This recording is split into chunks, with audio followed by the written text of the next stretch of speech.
So today we'll be talking about the theories of international relations. And when we talk about theories, we are basically talking about those scientific guesses that have been tested and retested over the years, and of course popularized by certain prominent scholars. And we'll be talking about why these theories are important, what these theories are in the first place, all right, and how we can make sense of these theories. All right, those are the things we'll be talking about in this presentation. Now, there are so many reasons why theories are important, particularly, in international relations. And of these several reasons, two of them, stand out. And those are the fact that theories help us to build knowledge and they help us to evaluate policies. And what do we mean by building knowledge? Theories help us to build knowledge in the sense that theories arm us with the requisite information that we need to make sense of international situations, of significant events that happen on the world stage. To better, it positions us to better explain these incidents, and of course, uh, to understand why indeed they have occurred. So it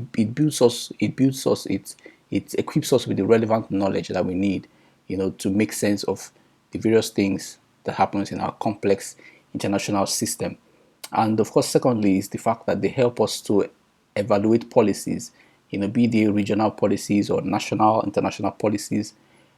Theories help us to better evaluate these policies, predict what should have happened, what has gone wrong, and how better policies can be made. All right. So these are two very important functions that theories help us to perform. And of course, there are so many theories of international relations. There are so many of them. I mean, but all of these theories are grouped into three broad categories, all right, which are the realist category, the liberal category, and the critical category, which some call the constructivist category. Okay, so these are the three broad categories of international relations theories. And of course, of these three categories, two of them stand out, which are the realist and the liberal categories. These two are believed to be more traditional, older categories of international relations theories. The critical category seems to be a more modern, contemporary category of IR theories. All right. Now, the realist category of theories of international relations basically argue that competition, is the order of international system, is the order of international system. States actors, whether state or non-state actors, of course, are constantly in competition for survival, for relevance, for achieving, in pursuit of their interests, be they national interests or individual or group interests. There's this constant competition for achieving these interests. And so the international system is driven by this competitive structure, which makes the international system anarchic, a system where anarchy prevails because everyone is fighting, struggling for achieving their own interests. All right. Now, of course, this scenario paints a more zero-sum picture where the win or the gain of one party, one actor, is the loss of the other actor in a relationship. All right, that's the kind of relationship, of framework, of structure that exists in international system from a realist perspective. And of course, there are so many theorists that have promoted and propounded or popularized these realist ideologies. Thomas Hobbes, uh, um, there's Hans Morgenthau, Kenneth Walls. All of these are both old and modern international relations realist theories. They have emphasized the importance of military security. They have emphasized the importance of competition for achieving welfare, social, political, economic gains, and interests from whether state parties or international parties, or even individuals or groups. All right, so those are some of the arguments of the realist school of thought. Of course, the realist school of thought is believed to have emerged after the First World War. If you're a student of international relations, you will understand that in the aftermath of the First World War, the League of Nations was formed, and it was a belief that the League of Nations would help to forestall a reoccurrence of the kind of catastrophe and conflict that was seen during the First World War. All right. So, in the event that the first League of Nations rather failed to prevent the Second World War from taking place, states felt that there wasn't any need for such international collaboration. There was no need for an international organization like the League of Nations, since it had failed to promise to provide the promise of a peaceful world. And so states, actors took it to themselves to to fend for their own survival in such an international system where international organizations seem to have been failing in providing peace and prosperity. And of course, Hans Morgenthau, like many other scholars of the realist school, have made pronunciation, have made statements that have helped to back up their claim that the international system is a stage for competitive struggle. You know, of course, there are two classes of the realist perspective, which are the classical realism and the neo-realism. And the classical realism basically argues from a human perspective, arguing that political struggle, is in the human nature. Political struggle is a result of human tendencies for struggle, for competition. Okay, and so since humans have this tendency for competition, for survival, that tendency is transferred to the international system. And of course, the international system itself is a system that is made up of human interactions. So those human tendencies come to bear in the human interactions that take place across the international system, and that's why there's this competitive nature, by actors in the international system. So realism argues that the competition, the struggle that we see in among actors in the international system is a result of the human nature, which is inherently competitive. All right. In fact, Hans Morgenthau too has said that the lust for power in humans is ubiquitously empirically a fact. All right, it's a ubiquitous empirical fact. That means everywhere you go, humans are in competition for relevance, for achieving interest, and that is a fact. That is a fact that has been empirically tested. All right, so that's what the classical realism says, that competition is a consequence of the inherent nature in humans to struggle. The neo-realism, on the other hand, also argues still on competition, but of course, here it is argued that the system, the structure of the international system, is what is responsible for the competition. Remember, classical realism argues that the nature of man, the nature of humans, inherently competitive nature of humans, is what propels them to be competitive and to struggle for survival, for achieving their interests. But in the neo-realism, the reason, the motivation for competition, for the struggle for power, is the nature of the international system. And if you remember, we mentioned that the nature of the system from a realist perspective is anarchic, meaning that there's chaos, there's no order, and so every state takes it upon themselves to ensure that they survive, that they keep their heads above the water. And so the nature of the system is what is responsible for the competition, for the struggle, from the neo-realist perspective. All right, and so that's because there's the absence of a leviathan, using Thomas Hobbes' words. There's the absence of a leviathan. There's the absence of an overarching authority that coordinates and ensures the maintenance of order, of law and order among the Committee of Nations. All right. Now, the next class of theory or category of theory are the liberal theories. The liberal theories too are one of the two old or traditional class category of theories of international relations. And while the realist theory, or while the realist group of theory argues that international system is read with struggle and competition, for power and for interest, the liberal theories argue that the international system has a potential for cooperation. All right, that cooperation is possible. And how is cooperation possible? Through the activities of international organizations, through the respect, and promotion of international laws, through the respect for human rights, and all of these other variables. These are the reasons why cooperation, why people can come together and actually cooperate and seek areas of mutual interests where they can pool resources together and actually work harmoniously to bring about peace and development. And so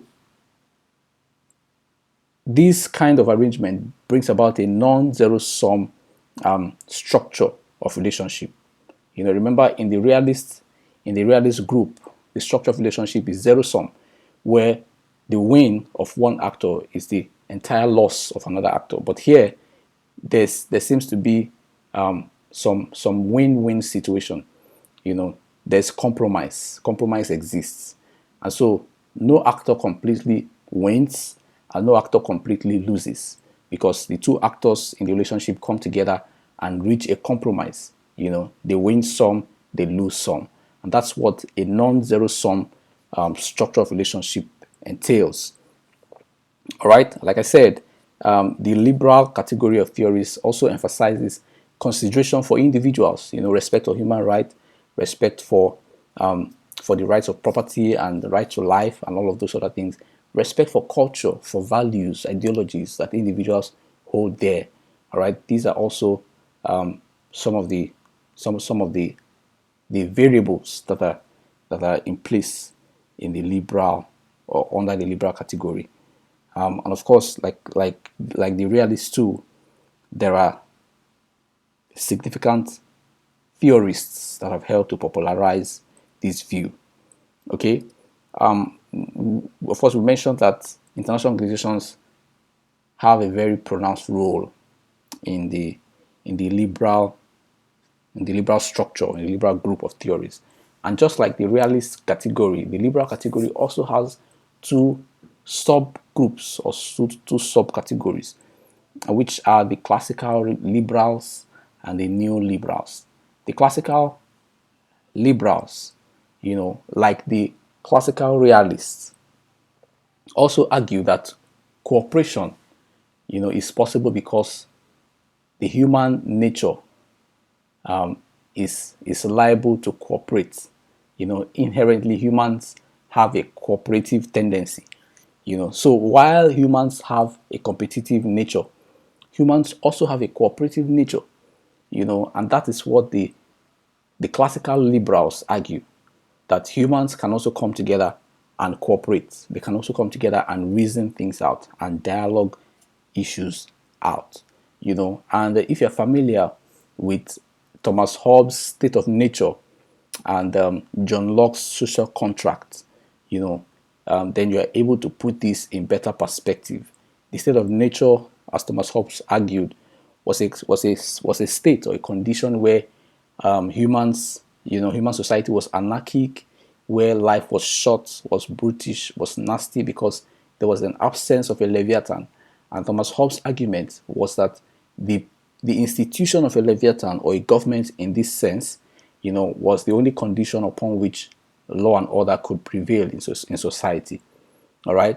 But John Locke, on the other hand, argued that social contract was possible, that people could come together and reach a consensus and agree on how to bring about development, how to bring about order, how to bring about respect for law within their societies. And so those are two two perspectives from which to view the realist and the liberal, the classical realist and the classical liberal arguments, bordering on the nature of humans being both competitive and cooperative at the same time.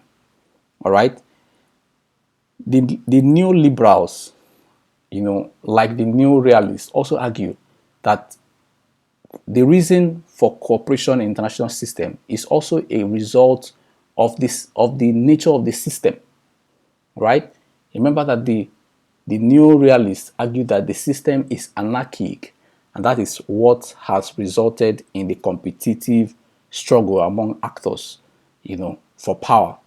But the new liberals argue that the system, is one that encourages complex interdependence. You know, complex interdependence, has resulted as a result of the international system.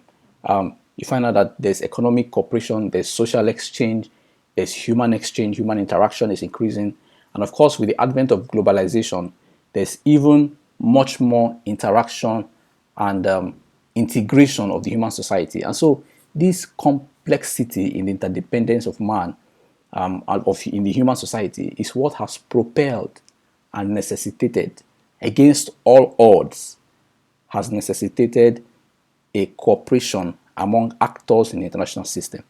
So actors that exist in this complex, interdependent world, cannot but cooperate, even when they don't feel like they are more or less forced, coerced to cooperate with other actors, because they have found themselves in a complex interdependent society, and so that has forced them to cooperate. That is what the new liberal school of thought argues. All right, and of course, remember, if you take a closer look at the realist and the liberal schools of thought, you would see that they argue almost opposite of each other. One is arguing competitive, one is arguing cooperative. Whether it is classical or neo, they are both arguing that human nature is competitive or human nature is cooperative. And of course, the nature of the international system, whether anarchic or complex interdependent, are what has propelled the cooperation or the competition that we see in international system. All right. The last category of theories are the critical theories. The critical theories, and this category of theories, like I said, are more contemporary. They are more recent. They are more modern theories, as opposed to the other two, which are traditional, older theories of international relations. Now, the critical theories argue that there has to be a radical shift. There has to be a paradigm shift from the old theories of international relations, from the contemporary, from the conventional theories, right?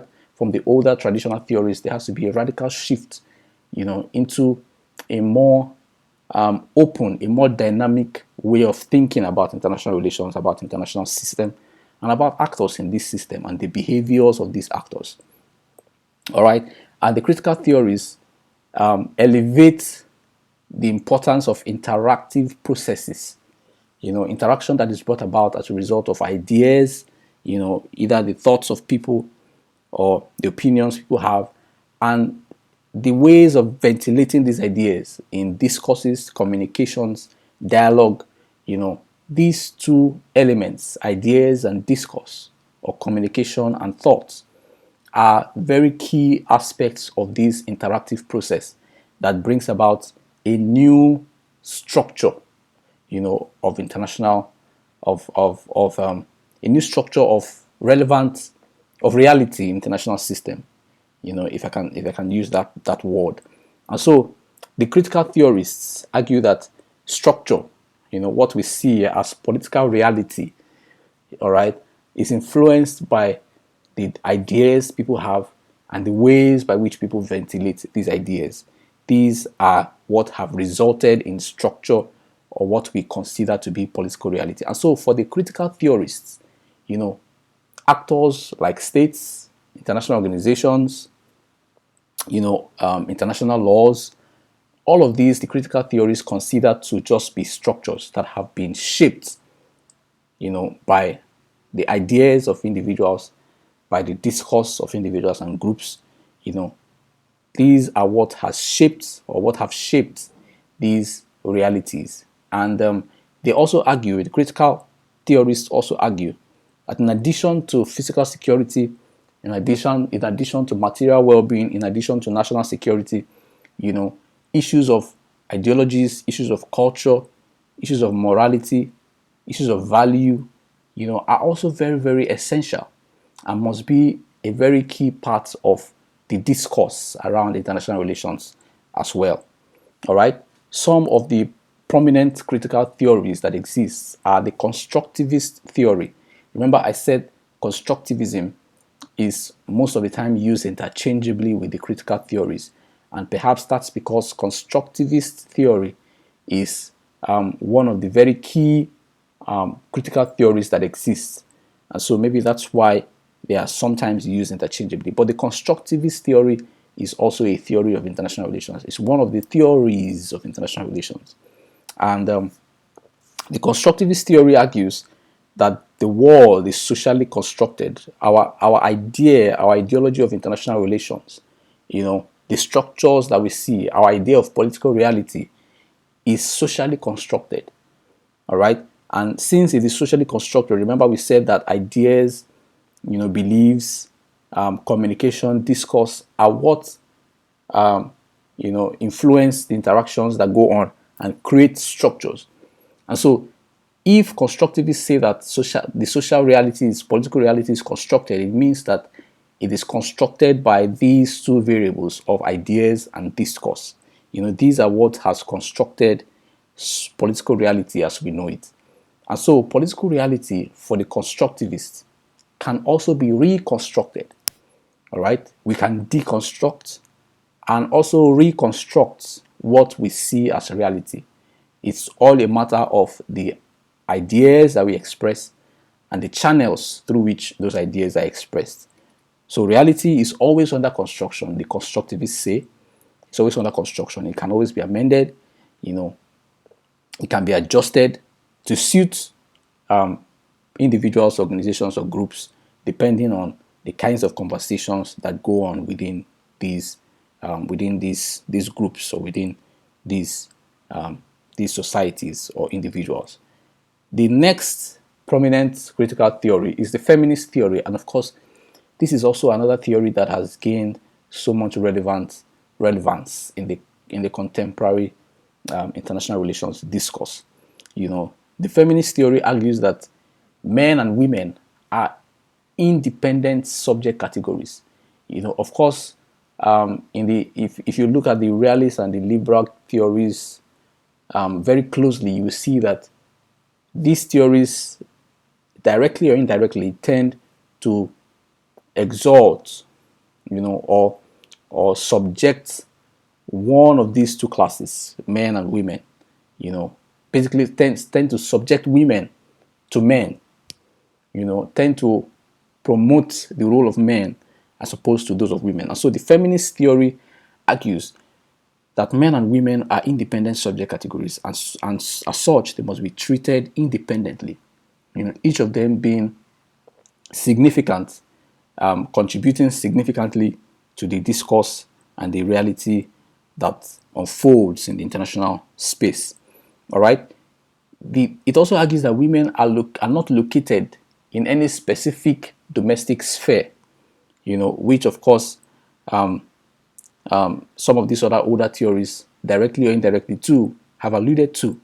The feminist theory argues that women are not confined to any specific spheres of life, but rather women are competent and are able to function in almost all, if not entirely all, spheres of life. And so women must be given such recognition, must be given the needed opportunities, within which or with which they can make meaningful contributions to the international system or to international relations. All right. Now, of course, the feminist theory also argues in some other specific areas. For instance, it argues that peace, as we know it, right?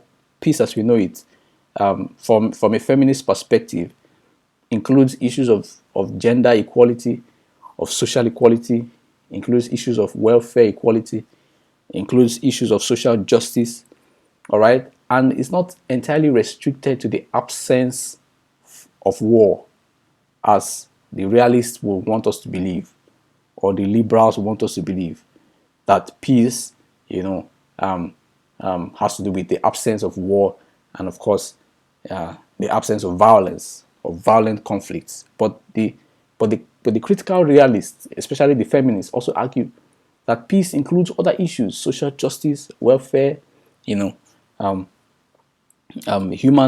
equality, social equality, and all of these issues are significant aspects of peace. Global politics also, from a feminist perspective, must not be male dominated. Women must be given considerable opportunity in the political life. They must be given considerable opportunity in the economic life. They must be given considerable opportunities also in the social, religious life, as the case may be. So these are some areas, that the feminist theories, or theorists rather, have emphasized to make a point that is a complete departure from the realist and liberal points of view, which we classified as more older traditional theories of international relations. And of course, the Marxist theory is another, the last but not the least, of course, in the prominent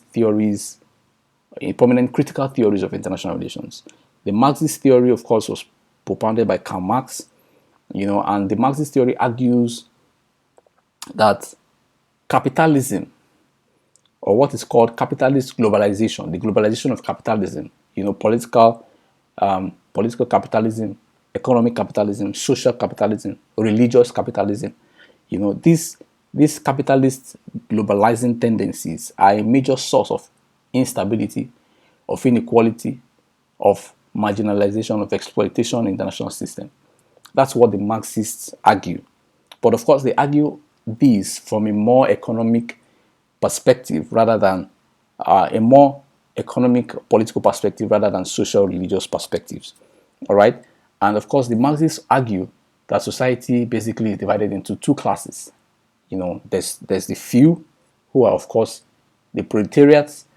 The few who are the bourgeoisies, and the more majority who are the proletariats. And those are the ones who are more exploited by the bourgeoisies. All right. And so that exploitative tendency, this exploitative notion, is the reason why conflicts, why struggles, why violence, ensues or occurs in many societies across the international system. So for the Marxists, once we are able to review our beliefs, our ideologies, our opinions about capitalism and the capitalist global tendencies, then to a large extent we'll be able to decrease, or address the issues that are arising from inequalities, from exclusion, from resource allocation, and all of these other exploitative tendencies that occur, in our societies. Now, if you look at these three theories, the Constructivist, the Feminist, and the Marxist, you will see that you will agree that they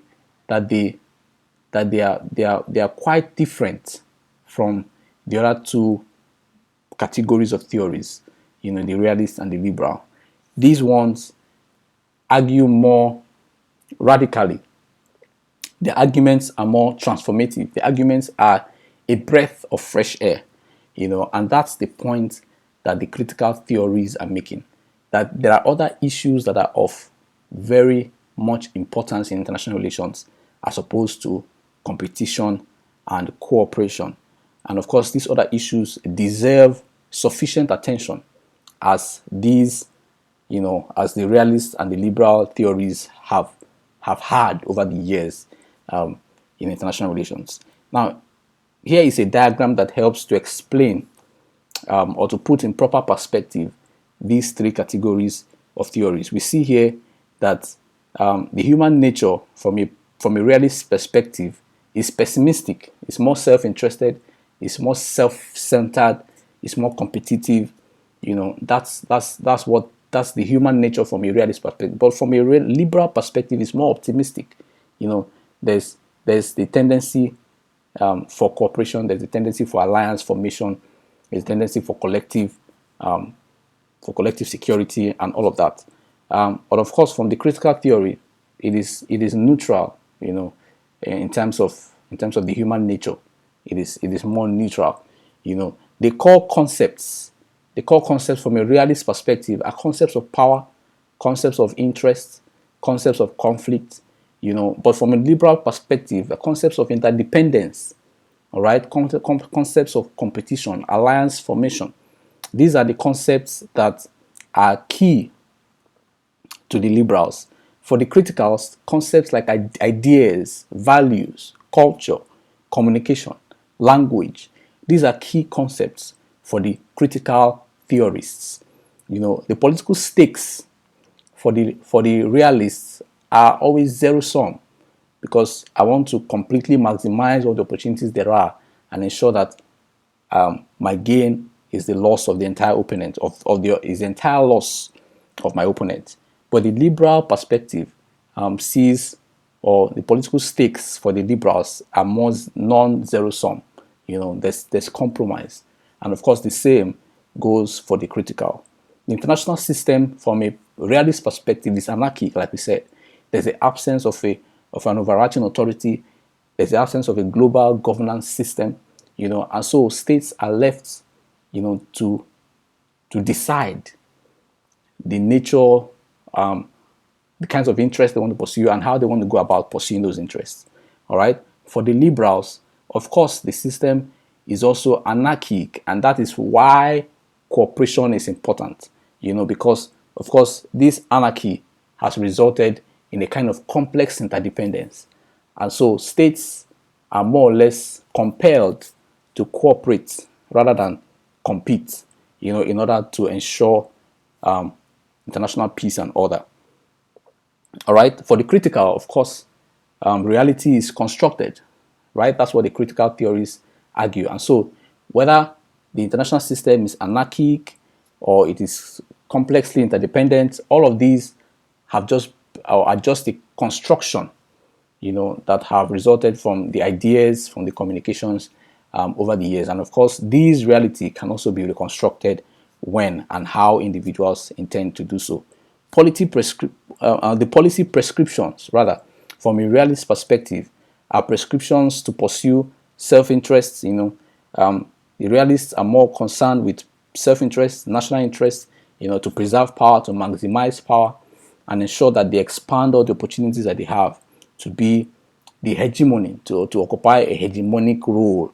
All right. For the liberals, policy interests are more cooperative, built around mutual interests, they're built around the common enemy. All right. So that there is a common ground for which or upon which to cooperate. For the criticals, the policy prescription has to do with ideas. How do we shape ideas? What kind of language do we use to convey those ideas? In what fora, are those ideas expressed? And of course, how effective are the communications, that are generated by the ideas that are expressed. All right. The best path to peace for the realists is, of course, through balance of power. Once there's an effective balance of power system in place, then of course peace and security will prevail. But for the realists, the role of international organizations, like we said, respect for human rights, respect for international laws, particularly, these are the best pathways to peace for the liberals. For the criticals, communication. You know, ideas must be able to be, or ideas must be ventilated effectively and and efficiently, so as to ensure that reality can be constructed, can be deconstructed, can be reconstructed as the need arises. All right. So I think this table more or less summarizes all we have said as regards the three core categories of international relations theories. In conclusion, we have explained that theories offer us explanation, they help us build knowledge, they offer us informed insights about events, about incidents that occur in the international stage. And of course, we have seen that there are three major categories of international relations theories: the realist category, the liberal category, and of course, the constructivist category. We have tried to explain what these three categories, of international relations theories argue, what the major arguments are, what their major arguments are. We have looked at who some of the theorists are who popularize these arguments. And I think it will do you some good if you try to find out what are some of the critiques of these major categories of international relations theories. But because believe me, no theory is 100% or is free from critique. Every theory has a weak point, and that's why there's need for or two or three theories can be used to build an argument, because where one theory ends, there another theory picks up. So every theory has weak points or has loopholes, and that's why critiques are very, very essential. So the realist theory, of course, has critiques. The has certain criticisms. The liberal theories have certain criticisms, and of course, the critical theories too have certain criticisms, which I think you can try to discover, to make your understanding of this presentation more complete, more robust, and more informed. Well, I hope that you have enjoyed this presentation. If you have any questions, if you have any comments, you can send them to me via my contact details. All right. Thank you very much for your time.